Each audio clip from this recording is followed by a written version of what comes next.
Hey guys, welcome to my YouTube channel. Welcome to simplified nursing hub. तो मैं आज फिर से एक नया टॉपिक के साथ आई हूँ, वो भी एक अलग सा सब्जेक्ट है, community health nursing second year का। तो टॉपिक शुरू करते हैं, देखते हैं कौन सा टॉपिक है आज। तो let's begin with the topic. तो आज का जो इम्पोर्टेंट कम्युनिटी हेल्थ नर्सिंग का टॉपिक है चिकन पॉक्स। तो मैं आज आपको चिकन पॉक्स के बारे में बताऊंगी कि वो क्या है, कौन से वायरस से इन्फेक्ट हो रहा है, एपिडेमियोलॉजिकल फैक्टर्स क्या क्या है, उसके मोड ऑफ ट्रांसमिशन क्या है, कंट्रोल और प्रिवेंशन कैसे कर सकते। तो चलो शुरू करते वन बाय वन, और मैं इजीली एक्सप्लेन भी करूँगी, और जो भी मैंने नोट्स जो इसमें दिए है वो आप एग्ज़ाम में लिख सकते हैं, सो दैट कि आपको मार्क्स आए। मैं इजीली ये नोट्स बनाती हूँ सो यू कैन अंडरस्टैंड। तो फर्स्ट हम इंट्रोडक्शन देखेंगे। कभी भी कोई भी जैसे कि टॉपिक आता है, हमेशा हमें एक इंट्रोडक्शन देना चाहिए, एक डेफिनेशन, एक अभी अगर किसी का टॉपिक है सिम्टम्स, तो पहले हम इंट्रोडक्शन देखेंगे। चिकन पॉक्स, इसको एक और नाम है वैरिसिला। आपको कन्फ्यूजन नहीं होने, अगर आपको लिख दिया है एग्जाम में कि write a short note on varicella, तो चिकन पॉक्स ही हुआ। इसका अनदर नेम है, चिकन पॉक्स का अनदर नेम क्या है, varicella. It is an acute infectious disease. Infectious disease means वो स्प्रेड होगा दूसरे को, तो वो बोलती है इन्फेक्शियस डिसीज़ है। It is caused by varicella zoster virus. इनका जो वायरस है उसको क्या नाम बोलते हैं, वैरिसिला जूस्टर वायरस। इसके लिए चिकन पॉक्स को दूसरा नाम क्या दिया है, वैरिसिला। तो आप एमसीक्यू में भी आ सकता है कि क्या है, chicken pox is caused by which virus, it is varicella zoster virus. The disease is characterized by fever, malaise, itches, and appearance of a vesicular rash within 24 hours. एक तो अगर चिकन पॉक्स हुआ तो आपको फीवर आ सकते हैं।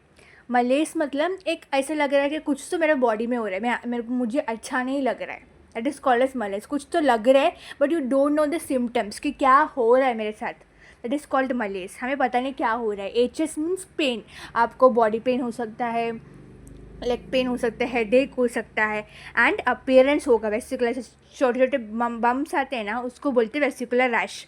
24 hours में ये हो जाएगा।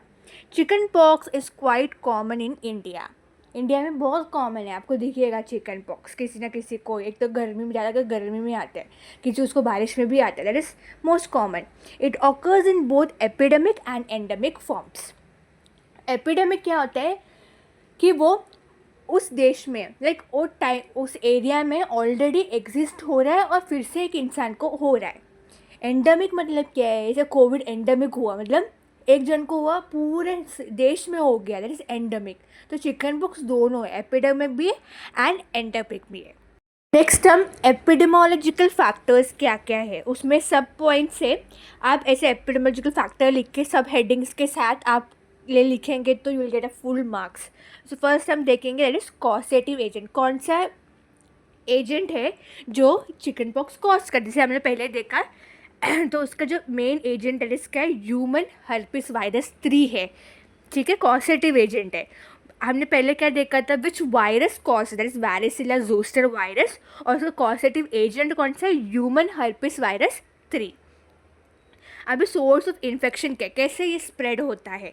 द सोर्स और the reservoir of infection is the case of chicken pox. इसका मतलब क्या है, केस मतलब पेशेंट के थ्रू ही हो सकता है। अगर अभी आपके घर पे अगर एक इंसान को चिकन पॉक्स हुआ है तो आपको भी वो हो सकता है, दैट इज कॉन्टैक्ट थ्रू।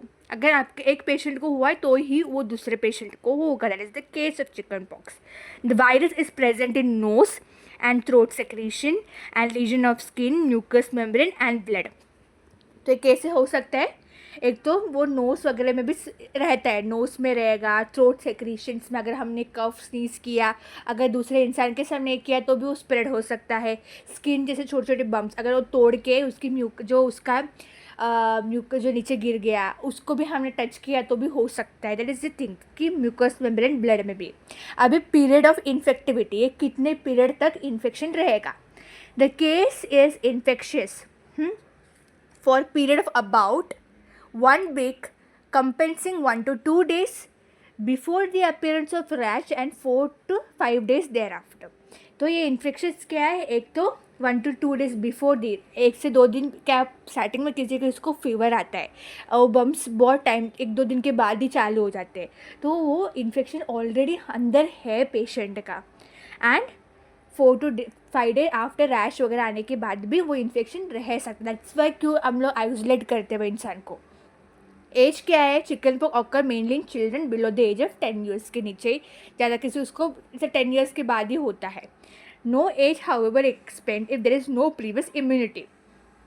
अगर ऐसा कुछ नहीं है कि स्पेसिफिक नहीं बोल रहे कि 10 years के बिलो ही हो सकता है, ऐसे नहीं है। अभी किसी को 20 years में भी आ सकता है, अगर लो इम्यूनिटी है तो वो आ सकता है। Second attack of chicken box में also occur.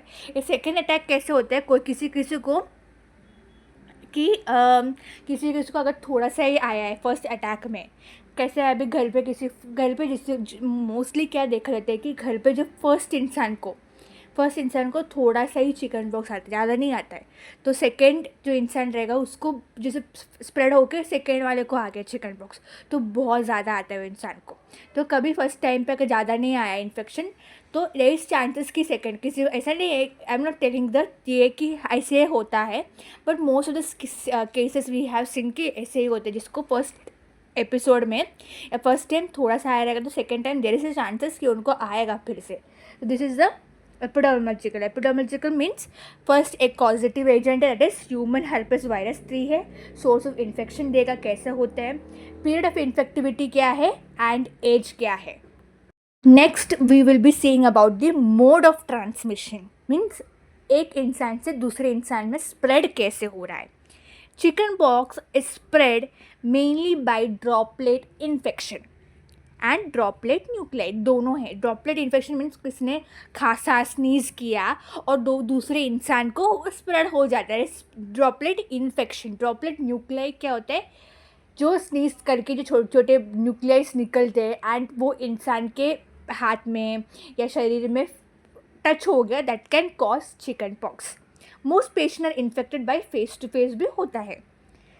Freshly contamination article used by the patient can also transmit the infection. अभी एक प्लेट या कोई कपड़ा भी इवन या ब्लैंकेट हो, कुछ भी यूज़ किया है और वो दूसरे इंसान को वो उसने यूज़ किया, then also there is spread of infection हो सकता है।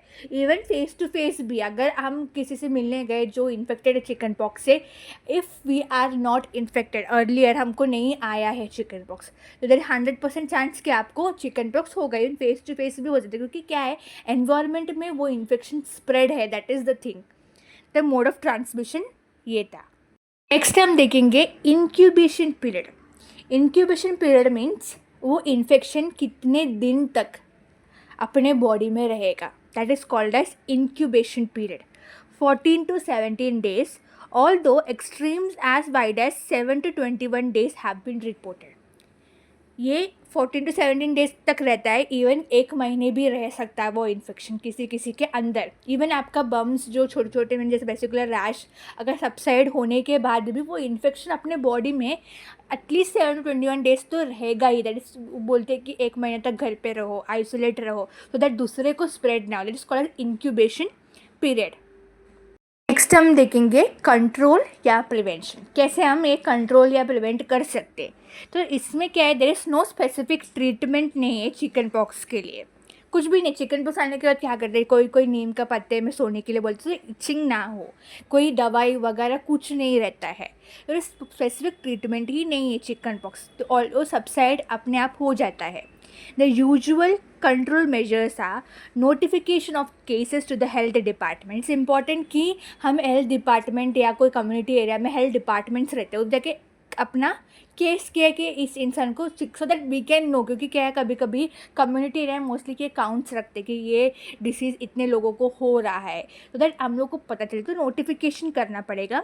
Isolation of cases for about a week, 1 week 2 week के लिए उस पेशेंट को या जिसको हुआ है पर्सन को चिकन पॉक्स हुआ है, तो isolation is very much important. Disinfection of article use by the patient, जैसे मैंने बोला, अगर एक इंसान, अगर वो पेशेंट जिसको चिकन पॉक्स हुआ है, तो वो प्लेट अलग से रखो, वो ग्लास अलग से रखो, रूम में अलग से ही उनको ये करो, सो दैट दूसरे को स्प्रेड ना हो। Live vaccine has been successfully developed. अब एक वैक्सीन भी निकला है, सो दैट कि वो भी लगाओ, सो दैट यू कैन प्रिवेंट। पर मोस्टली क्या है, इवन वो वैक्सीन लेने के बाद भी देर इज़ नो श्योरिटी नहीं है कि आपको होगा ही नहीं, क्योंकि टीबी के लिए भी वो बीसीजी वैक्सीन निकला था, but there is no surety कि आपको वो वैक्सीन लेने के बाद भी कि वो स्प्रेड नहीं होगा, वो आएगा नहीं, but there is a chances we can control that thing, no. तो इसके लिए live vaccine has been successfully developed हुआ है। तो आज हमने क्या क्या चिकन बॉक्स के बारे में देखा कि वो उसको एक और नाम है वायरसिला और कॉज्ड बाय वायरसिला जोस्टर वायरस। और एपिडेमोलॉजिकल फैक्टर्स में हमने कॉजेटिव एजेंट देखा, source of infection, period of infectivity और कौन से एज में हो सकता है। फिर हमने देखा मोड ऑफ ट्रांसमिशन, एक तो droplet infection and droplet nuclei से हो सकता है, या फिर कोई कंटामिनेट आर्टिकल्स यूज़ करके फेस टू फेस भी हो सकता है। एंड इंक्यूबेशन पीरियड देकर 14 to 17 डेज, ऑल दो अगर ज़्यादा एक्सट्रीम है तो 7 to 21 डेज में भी हो सकता है। और control and prevention, there is no treatment नहीं है, बट क्या है, कंट्रोल कर सकते, जैसे कि अगर किसी इंसान को हुआ है तो आइसोलेट करो सो दैट दूसरे को स्प्रेड ना हो, और एक वैक्सीन इन्वेंट हुआ है so that you can take, so that to prevent करने के लिए। सो आई होप कि आपको ये टॉपिक चिकन बॉक्स आपको समझा होगा। आप ये सब हेडिंग के साथ आप नोट्स बना सकते हैं। So if you like this video don't forget to like, subscribe and just comment करो और शेयर ज़रूर करना। So will see in the next video. Bye, thank you.